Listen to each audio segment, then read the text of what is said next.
निर्मला सीतारमण की डॉलर मुसीबत, महिला अपराध बेलगाम, गड्ढों में है हाईवेज। मैं हूं मनीष आनंद, द राइस इन हिल्स। हर रोज आपके साथ देश के बड़े अखबारों ने अपने किन विषयों के ऊपर संपादकीय लिखा, उसकी एक समीक्षा करता है। करीबन 2 दिनों से अगर आप सोशल मीडिया की बात करें तो निर्मला सीतारमण वहाँ पर छाई रहीं, किसी अच्छी बात के लिए नहीं, क्योंकि वहाँ पर उनका एक स्टेटमेंट था कि भारत का रुपया नहीं गिरा है बल्कि अमेरिका का डॉलर बढ़ा है। इस वजह से भारत का रुपया कमज़ोर हुआ है। उनके इस स्टेटमेंट के बाद सोशल मीडिया पर जो उनके खिलाफ ताने की जो एक कहें तो कड़ी सी लग गई। और इसके ऊपर द पायनियर ने अपनी एक संपादकीय लिखी है और इन्होंने कहा है कि निर्मला सीतारमण और भी ज़्यादा लोगों को परेशान करने वाले स्टेटमेंट्स दे रहे हैं, जिसे कहते हैं कि घाव में नमक डालना, उस तरह का काम कर रही हैं इस तरह के अपने स्टेटमेंट दे करके।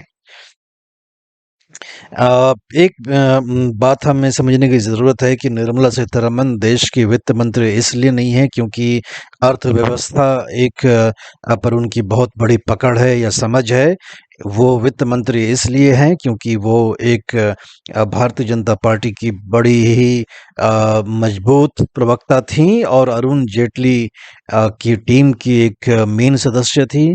और अपनी जो उनकी प्रवक्ता वाले गुण हैं, वो अपने वित्त मंत्रालय में लेकर के आए हैं कि हर चीज को डिफेंड करना, चाहे तथ्य आपके साथ हों चाहे नहीं हो, लेकिन डिफेंड करना।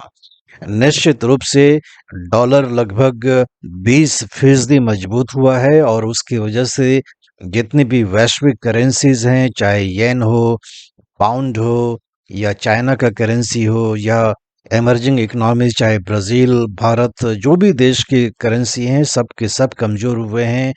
भारत का जो करेंसी है वो भी 10% कमज़ोर हुआ है। इसमें कोई निर्मला सीतारमण को अपनी पीठ थपथपाने की ज़रूरत नहीं है क्योंकि भारत के पास फॉरेन करेंसी रिज़र्व था और रिज़र्व बैंक ऑफ इंडिया के गवर्नर शक्तिकांत दास ने लगभग $125 बिलियन बाजार में डॉलर बेचा उन्होंने, ताकि रुपया बच सके, ज़्यादा टूटे नहीं, क्योंकि ज़्यादा टूटने के बाद मुद्रास्फीति मानो कि महंगाई आसमान पर चली जाती और देश के लिए बहुत ही मुसीबत का सबब होता। इन्हीं बातों को द पायनियर ने अपने संपादकीय में सामने रखा है कि जिस तरह से हमारे जो इम्पोर्टर्स हैं, रुपये के कमज़ोर होने से उनकी मुसीबतें बढ़ गई हैं। और एक जो साइकोलॉजिकल माइंडसेट था कि रुपया 80 से नीचे नहीं आएगा, वो 82 से ऊपर चला गया है।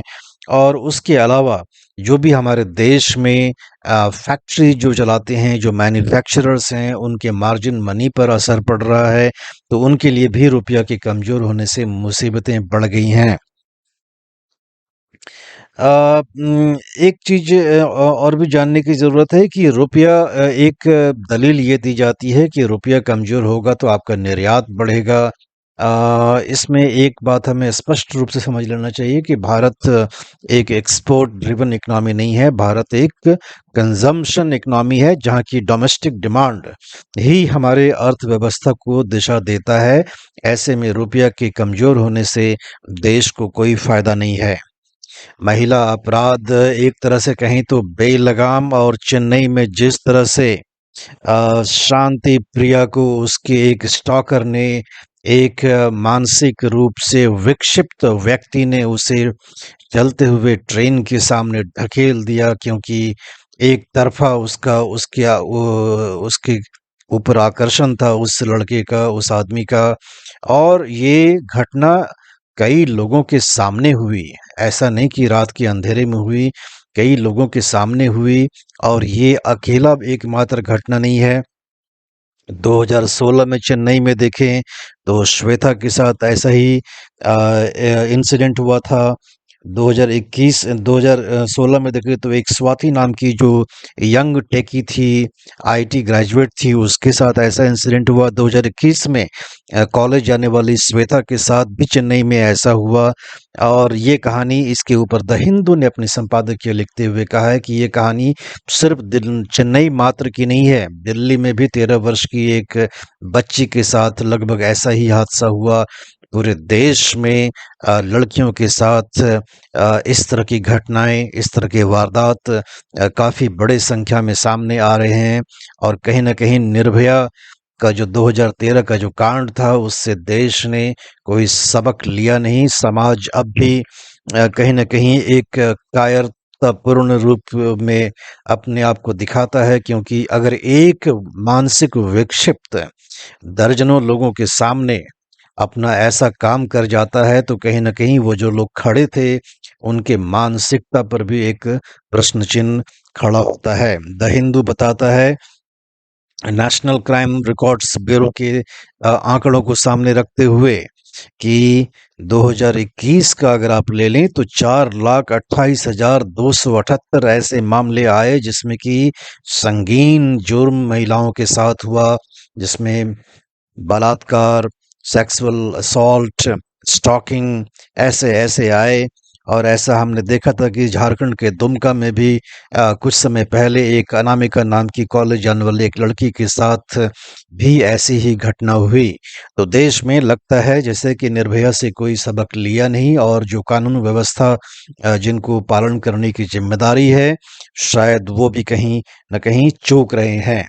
गड्ढे में है नेशनल हाईवेज, इसके ऊपर द टाइम्स ऑफ इंडिया ने अपने संपादकीय लिखते हुए कहा है कि ऐसा लगता है जैसे कि पूरा जोर नेशनल हाईवेज की सड़कें बनाने पर ही है और उसके मेंटेनेंस पर नहीं है। और अगर देखेंगे तो उदाहरण के रूप में इस अखबार ने जयपुर गुड़गांव का जो स्ट्रेच है नेशनल हाईवे 8, उसका दिया है, जो कि गड्ढों से भरा हुआ है। इन गड्ढों की वजह से स्पीड कम होती है, लोगों के एक्सीडेंट्स होते हैं, जान माल की हानि क्षति पहुंचती है।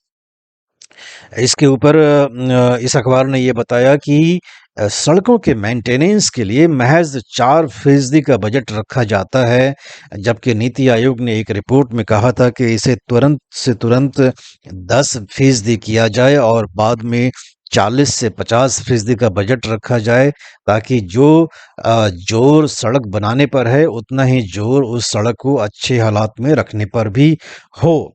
ऐसा उम्मीद टाइम्स ऑफ इंडिया करता है अपने संपादकीय में। तो आज का हमारा संपादकीय समीक्षा बस इतना ही। अपना फीडबैक हमें बताएं, दोस्तों के साथ लिंक शेयर करें और उन्हें प्रेरित करें कि चैनल को सब्सक्राइब भी करें। धन्यवाद।